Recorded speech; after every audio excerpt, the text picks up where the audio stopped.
All right, kick it off, Marcia. Welcome to Count It Off with your host, Jeff Dayton, where we explore the world of music through the eyes of some fascinating guests. So get tuned up and let's count it off. All right, thank you, Marcia. And we are here doing another show. We have a wonderful guest today. His name is Mike Simmonz, and he's a Nashville born and raised badass guitar slinger, but not in the way you would think. He's a heavy metal player. He is a hard metal guy. He's got his sights set right where he wants to be. That's all he's been all his life. And we're going to talk about that and so many of his other things. He's had a multifaceted career, including business owner, including author of a brand new book. So I'm excited to say welcome, Mike, to the show. Thanks, Jeff. I'm happy to be here. Yeah, really man. Happy. Well, good. Me too. And thanks for saying yes. You know, we've all got busy lives, and I know it was a busy weekend and a day for you. So thanks for carving out some time for our friends here with Count It Off. Dude, I wouldn't rather be anywhere else right now. Oh, good. Love it. Love it too. I don't know really where to start, except I want folks to hear about you, but I want to let them hear what you've got. So we're going to go right into playing a song that's you sent me over. This is one called Brothers. Folks, check it out.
Man, that is kicking, Mike. I love that, man. That is great tones, great music, great groove.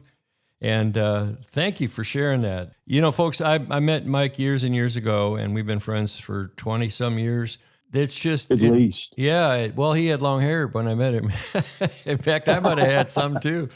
Not long, I at think least. you did have a little. Oh, God. I just shaved up this morning, man. Oh, I love man. the smooth chrome dome. Yes, indeed. And you know what? It works, and it's never a bad hair day, right? Dude, I don't miss it at all. I was ready. Yeah, definitely. So, Mike, it's been fun knowing you and watching you, but the first time I really got my mind blown by Mike Simmonz, our guest, is he was playing at an event out in the country, and we were just having a lot of people playing. And I thought if there were three of them, it would have been Night Ranger, man. It was just like the guitar onslaught, you know, and we had hair flying and rocking back and forth, you know, the legs spread, and always great tones and stuff like that. And the book that you have out, Growing Up Metal in Tennessee, is the subtitle. It's a great book, and I've read through the whole thing, and I love it. But I want to just quote one quick thing, and then we're going to get to hearing what you got to say. This is from the foreword, actually. And it's from page 2, which makes you think all he read was 2 pages. I love my life. I write and play for fun and enjoyment. And that's pretty solid right there. That bug bit you early, didn't it? Oh, yeah, very early. I grew up in a musical family. My first memory is walking around my grandfather's house, and he was the leader of a Glenn Miller type band. He played...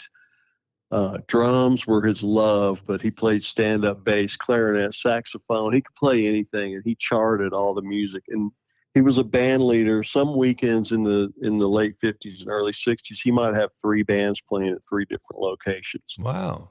And so, yeah, my first memory is walking around in his living room when I was like 3 years old, feeling like I was part of the band. And they never shooed me out.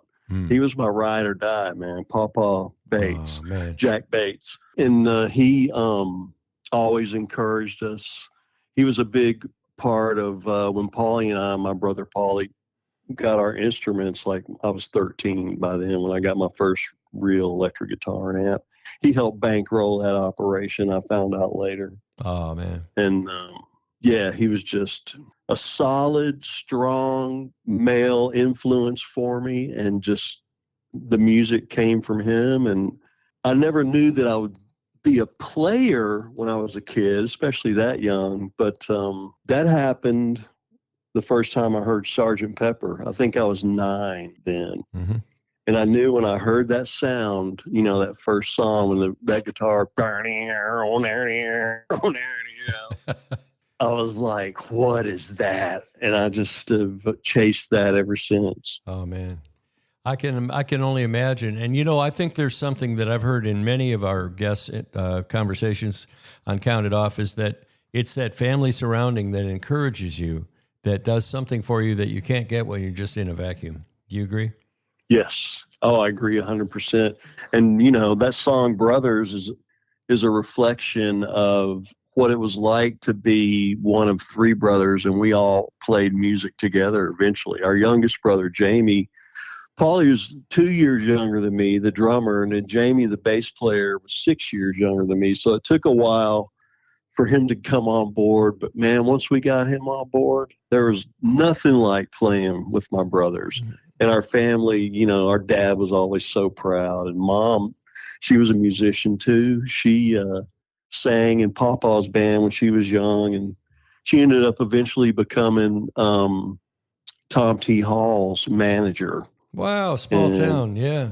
Yeah, man. And then Tom let us use his studio. We were like the guinea pigs for Tom and Chuck Haynes, the engineer at Toy Box, to come in, like whenever they'd have a new piece of gear, a new tape machine or console or something, they would call Mom and say, Judy, send the boys over here this weekend. Let's do a session. You know, and they would blow the bugs out of the new gear. And we got recordings, and we got to learn how all that worked. You know what I mean? Yeah. At an early age. And folks, this is part of Mike's life too, because Mike is very involved in gear and technical stuff today. So I can see that being an early seed for you.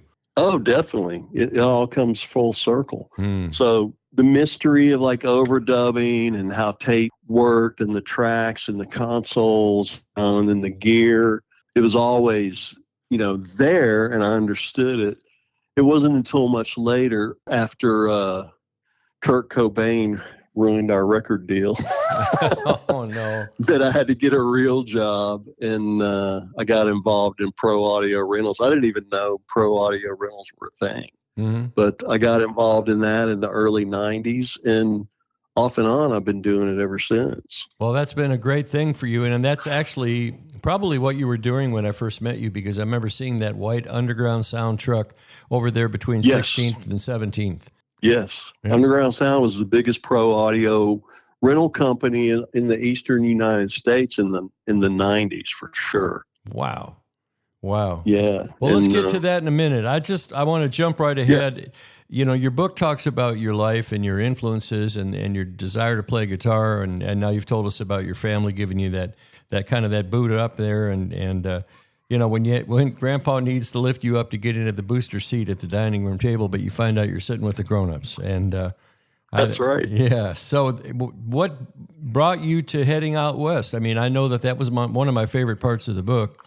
It's called Tennessee Metal, by the way, by Mike Simmonz. Thank you, Jeff. It was a frustration with the rock and roll scene in Nashville in the early 80s. I'm not here to diss the scene that was going on back then, but it was called rock and roll, but it was really more of a hybrid of country rock, cowpunk. Alternative was kind of sneaking its way in there, alternative country rock kind of stuff. And there were some great bands, and they were very popular, especially one of my good friends, Warner Hodges, and his band, Jason and the Scorchers. They were actually the first Nashville, quote, rock band to get signed to like a major label and had some success. But we couldn't get arrested playing metal, all original metal, which is what we were into. And granted, a lot of the metal that was around Nashville at that time was pretty sophomoric, pretty cheesy, and we went through some of that early on, but we actually, when we got a really good bass player, Paulie and I, we started writing some really cool, like progressive hard rock metal stuff. We got lumped in with the hair metal later, but we were way into like Rush and Van Halen and Judas Priest, even Yes and Genesis and some of that kind of stuff. So, and Paulie was, a huge Neil Peart fan. So his drumming was just, and still is, just off the chain. And that's crazy. So when we got stuff, this bass player, yeah. So we were writing stuff like that, but we couldn't find anybody that could sing it. And there was no place around here that would really let us play. So we decided to go where we heard that it was happening, and that was Los Angeles. Yeah. And we really kind of did it on a whim. I mean, there wasn't a lot of planning and a lot of, major forethought in it until we just went. And our dad was living out there, so we had that as kind of like a fallback if everything failed, which it finally did. But I don't say fail, but we ran out of money basically. Yeah. So I did ended up with Dad. I did an interview with Andy Peak for a future episode, and Andy said the same thing. He said he was in Gainesville, Florida, and then he was in Missouri somewhere, and he just realized that he had to go somewhere else, and the band just packed it up and drove out west. Yeah. In fact, in 1979, I was in Minnesota, and I was just circling the same bars, and every 9 months the band would break up, and we'd have to pick a new band, get new players, get a set list. Somebody has to have the sound system. Somebody's got to have the lights. Somebody's got to have the bus or whatever it is, or the van at least, a nice big cargo van. And it just was lapping itself, and there was nothing going on. We were, agents were telling us, you should learn this song by this new group, Lynyrd Skynyrd, and that, we were not that ready for that. And finally, my grandmother said, why don't you flush all this and come out and see me? And at the time, I was kind of ready for a Geographic. And I was thinking that Nashville was not cool. I mean, it was... No offense, but you know who they are. I mean, the ones that were, soft, and it was syrupy, and it was polyester, and I was either going to go to Austin, Texas. I was going to stop and see my grandmother in Fountain Hills, Arizona. I was either going to go east to Austin or west to L.A. And when I got to Arizona, it was right at the time when it was raining cowboy boots and Stetsons, and Urban Cowboy was in full bloom, and I just landed too much work to ever think about leaving. And it was 21 years later before I made it to Nashville. Yeah, man. Yeah. And that's it. So we learned a lot out there. We learned a lot quickly, and we came back armed with a whole new attitude and a whole new perspective. And we also landed a really good singer, and from there it really took off. Then we chased the record deal thing for years, and it wasn't until 1990 that we got a good record deal. Still, I think that first trip to LA was really taking that chance and taking that risk and just doing it. I wouldn't trade it for anything. I would do it again. Yeah, it reminds me of my first trips to Nashville, and I was just blown away with the songwriting atmosphere here. And I called it songwriting ether. And I would go back to Phoenix and just go, I was pumped up, just like you said. You come back with a whole new perspective, and you're in a major market for the first time, and you're going, whoa, this is cool. Tell us about that time then when you were in L.A. There had to be some totally cool stories. The book talks about the Rainbow and the Roxy and all the places. Oh, yeah. We did the whole thing, the Troubadour. Yeah. Well, the first thing that got my attention was we had been used to going to clubs in Nashville, and the PAs were just janky. They didn't sound good. They were all small. Everybody was afraid to push the faders up. Oh, God. They still had that PA at Douglas Corner for many years.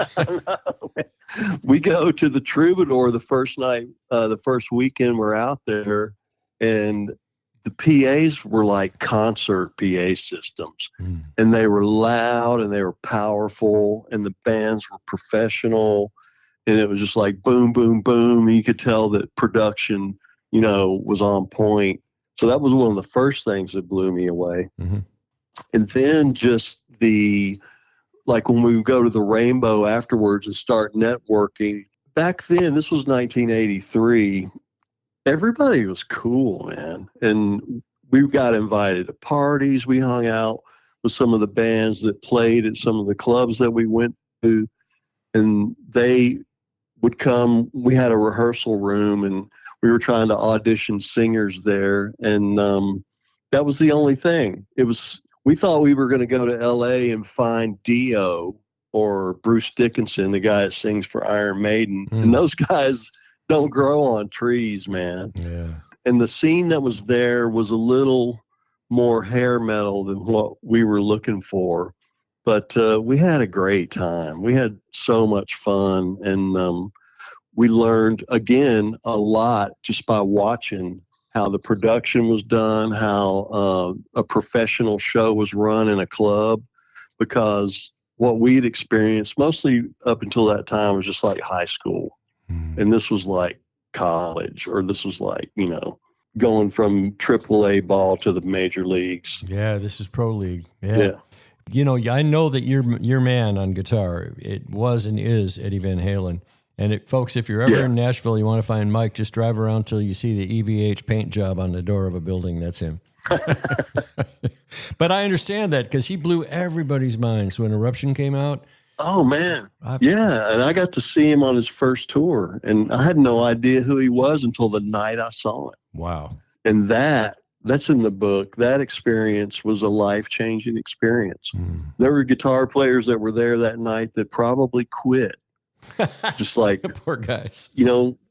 I wasn't that way. I was just inspired. I immediately went home and started putting to practice some of the things I saw him do that night. Yeah. And not copy like note for note, but just take some of that, what he was doing and his attitude and his tone especially, and apply it, to my own thing. I chased that tone for years. Well, chasing tones is what Nashville's all about. One of our guests on the show, Josh Diddy, engineers for a lot of the top guys in town. You've probably dealt with him. I know Josh. Yeah, he's a great guy, and he's a neighbor right here in the neighborhood. And we've worked on some stuff together, but he calls it chasing tones. And that's a wonderful thing, because Nashville gets tones right now, and you probably agree, and Nashville is at the absolute apex of recording quality in the world. Oh, yeah. We're number one, man. Yeah. And you would know, because I get to be in like the epicenter. Yeah. And we'll talk about where you are now later on, but let's give folks another taste of Mike Simmonz. This is Voyager.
is kicking, Mike. That is totally kicking, man. You know, we've had a lot of different people. Oh, absolutely, absolutely. And, you know, you are our first metal guest, I've got to tell you.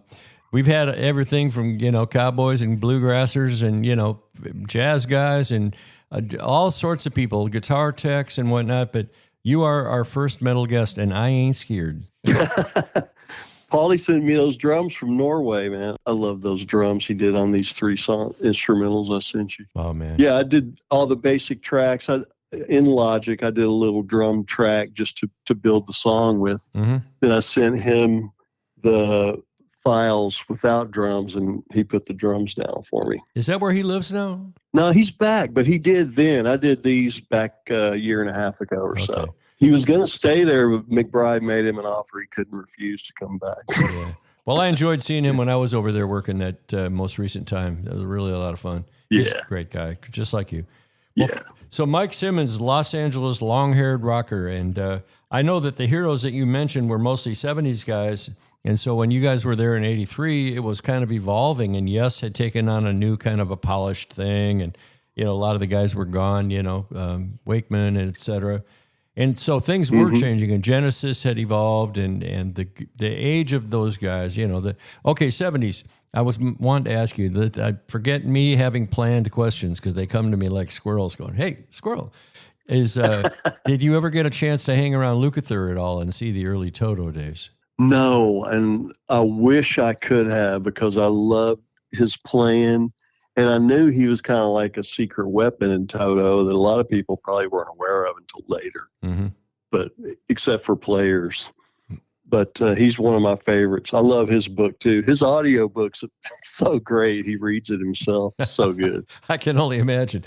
There's a great video from Sunset Sound of the 4 of them around a table talking about the old days down there, and it is just, you got to see it, everybody. It is great. I have, so Nico's in that one too. It's so good. Nico Bolas. Yeah. The engineer. Yeah, it's a good thing. Well, he's awesome.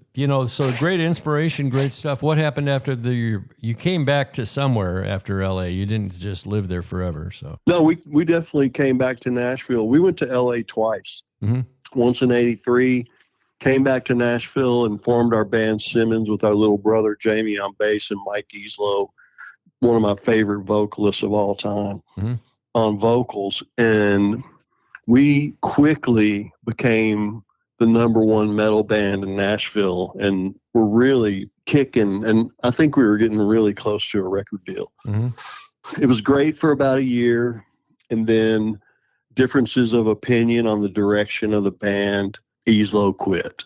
In retrospect, he's told me much later he really regretted that. But man, that really, we were really generating some buzz and energy and interest, and then he's gone.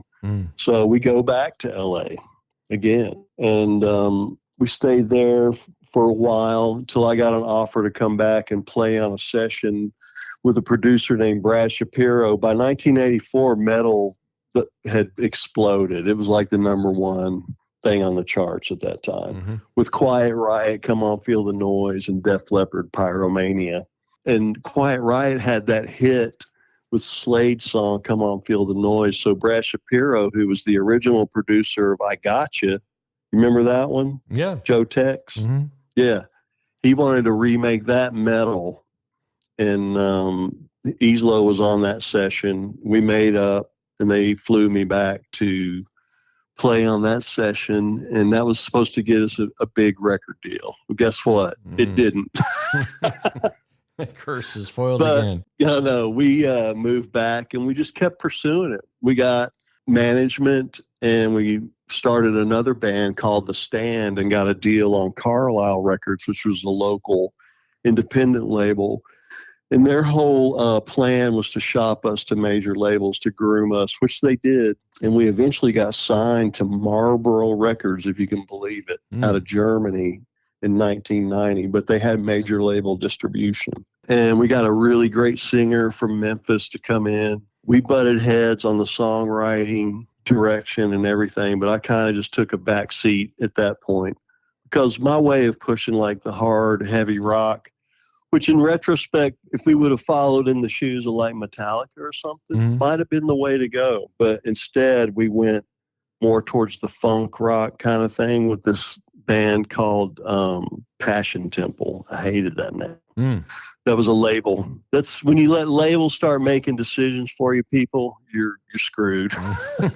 And besides, what do they know? I mean, we've come up against that in some other interviews too.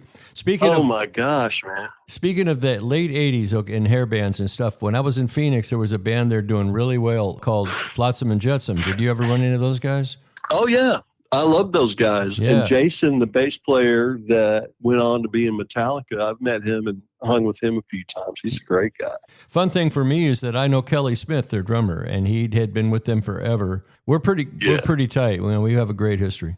1990, and Mike Simmonz is frustrated. What's going to happen next? Well, we got a deal. So I was like, okay, maybe this is working. They come over and we record the record at 16th Avenue Sound with Giles Reeves, a genius engineer, producer, keyboard player, multi-instrumentalist. I love Giles. And Paul Ebersold comes in to produce. Paul went on to he was the producer for Three Doors Down, for Kryptonite, and, their biggest hits. Paul was their guy. But before them, he was with us, and he was instrumental in getting us signed by co-writing some songs with us that got us the deal. And everything was geared. The Germans came here and we shot our first video to this rockin' song called Break It Down. And then we had this ballad that really kind of got us the deal called All Because of You, which they were going to shoot the video when we went to Germany to do the kickoff tour for the album release. But all during this time, we know what's happening in Seattle. And I didn't really know, but a lot of people knew what was happening. And man, it just decimated the hair metal scene. And we were like tossed in with that. And Marlboro got cold feet, I guess. And they kept delaying and delaying and delaying. Mm. And finally, we flew over to see what the deal was. And we had a meeting and they were like, "You're on hold." Mm. And you know what that means. Yeah. That was the invasion of the plaid shirts. Exactly. So we came back and I had to get a real job. And I knew how to solder. I was really good I worked at Gibson in 1980 and I knew how to work on guitars. And I got a job making cables at a little startup pro audio rental company called Underground Sound that kind of turned into a career through a chain of events, which I look back on and go, how did that happen? Mm-hmm. But it did. Yeah. Well, that's great because I remember, as I mentioned, Underground Sound being like always, they were everywhere. Yeah. At the time, we were very small. We were in the basement of Quad Studio. It was just a little 2-man operation. But through a chain of events, which I won't get into, the manager got in some trouble and I was approached to see, they were like, "Do you think you could run this company?" I'm like, "Well, I've been watching him, so give me a shot." Mm-hmm. And within 2 years, we were up to 5 employees in a bigger place. And within 2 more years, we were up to 13 employees, 2 trucks, doing cartage, renting tape machines, Pro Tools rigs, you name it, just turned into a huge thing. It coincided with the country explosion, the new country explosion of the early 90s. Yeah. So we just rode that wave and just built the company into this big thing. Let's drop in some more Mike Simmonz music here. This is called Answer. Come on.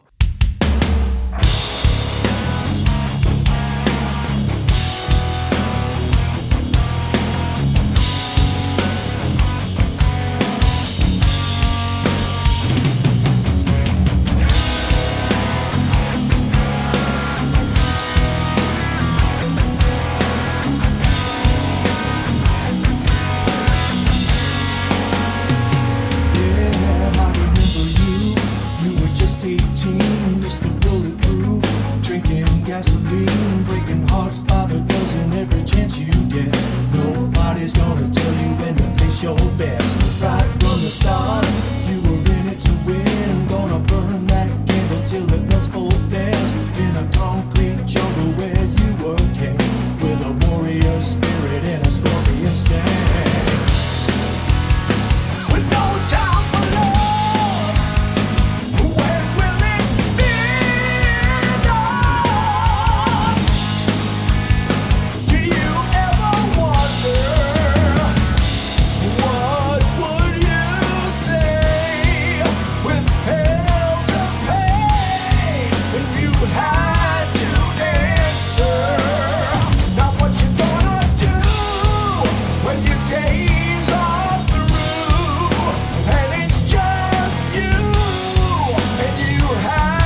there's some tones you chased there. Holy cow.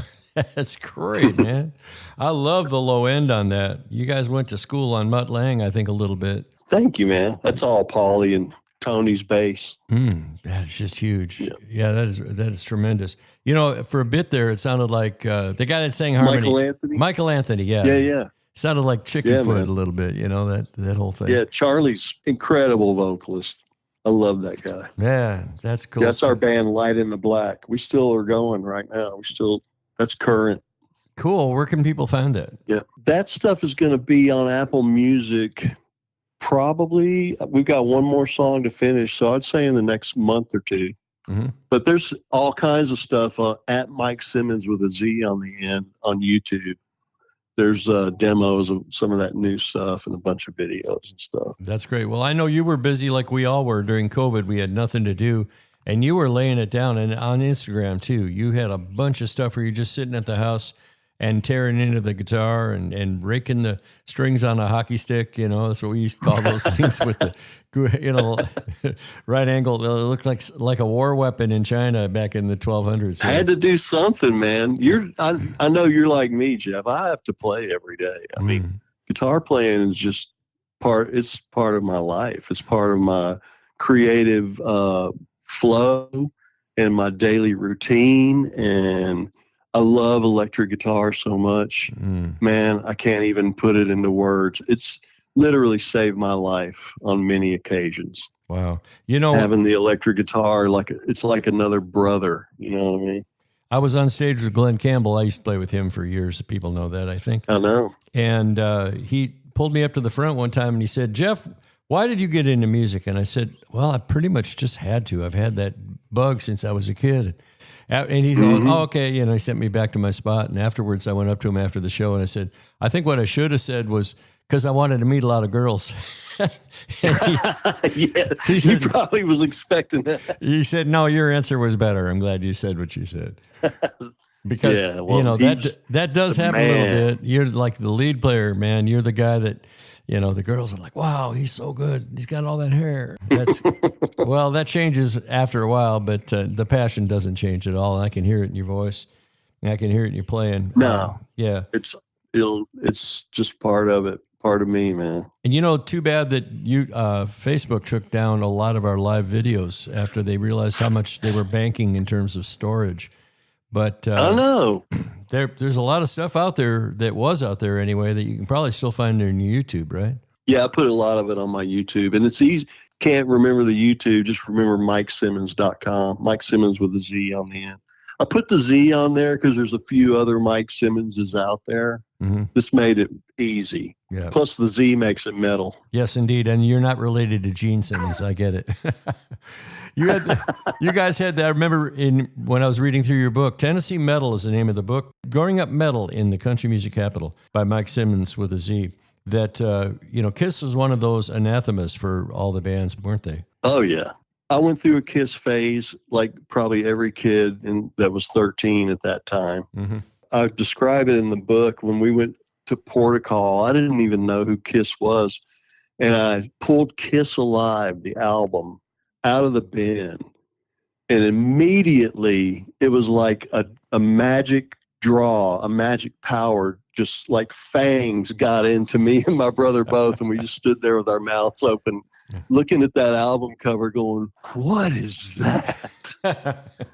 Well, Mom, can we have this, please? And what did she say? She said no. And we wore her down and we got it. Yeah. And it was over after that. Yeah, I wanted to be a bass player, but my dad, because I wanted to be Gene Simmons, but my dad he knew. He was like, "This is a phase. He'll outgrow this." And he's like, "No, we're not going to do bass. Maybe guitar in the future if you're serious about it." Yeah. I remember how I felt when I was listening to that very first Black Sabbath album. And same thing. Yeah. And Killer Band. And I know they just did a reunion and Oz was there.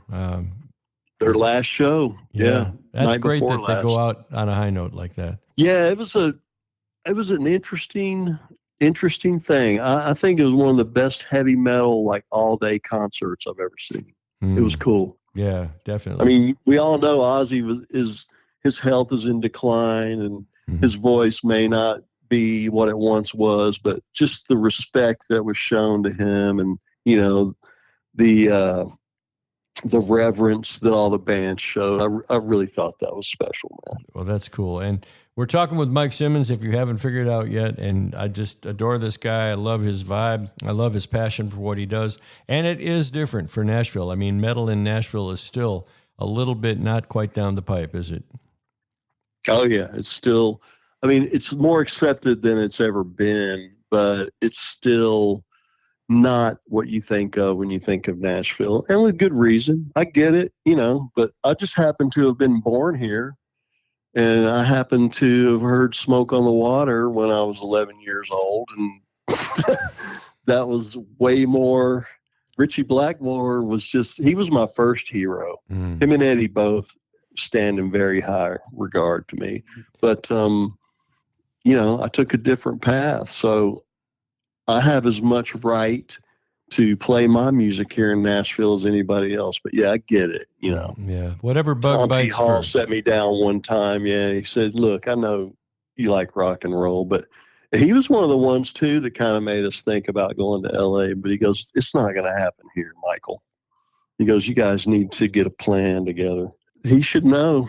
Man, I love that guy. He was really good to our family. That's really cool. Let's get some more of your music in here. This is a song called Vessel.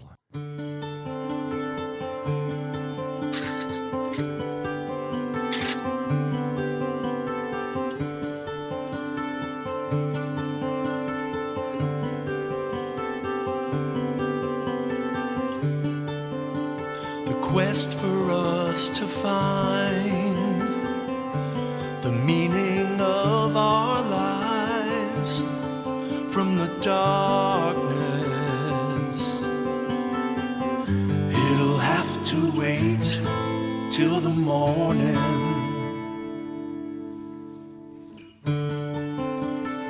All I am is what you are to me. Of this I'm certain. Tomorrow's fate is determined.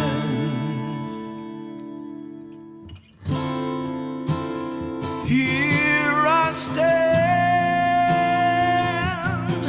as the sun shines down over the mountain.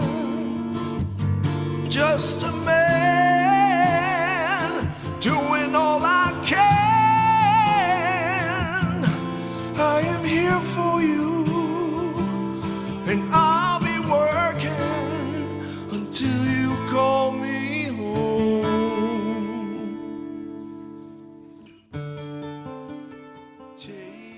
Mike Simmonz, man, thank you for that song, dude. That is really powerful. That's got a great message, too. Thank you. Yeah. That's all Charlie with those lyrics, but that's all my music for sure. Nice. And it's got that wonderful 12-string versus 6-string thing, and it's so well recorded. Oh, it's 2 6s. Isn't that crazy? I love it. Okay, good. Well, I've stand corrected. Yeah, I capoed one. No. There you go. You're right, kind of. Yeah.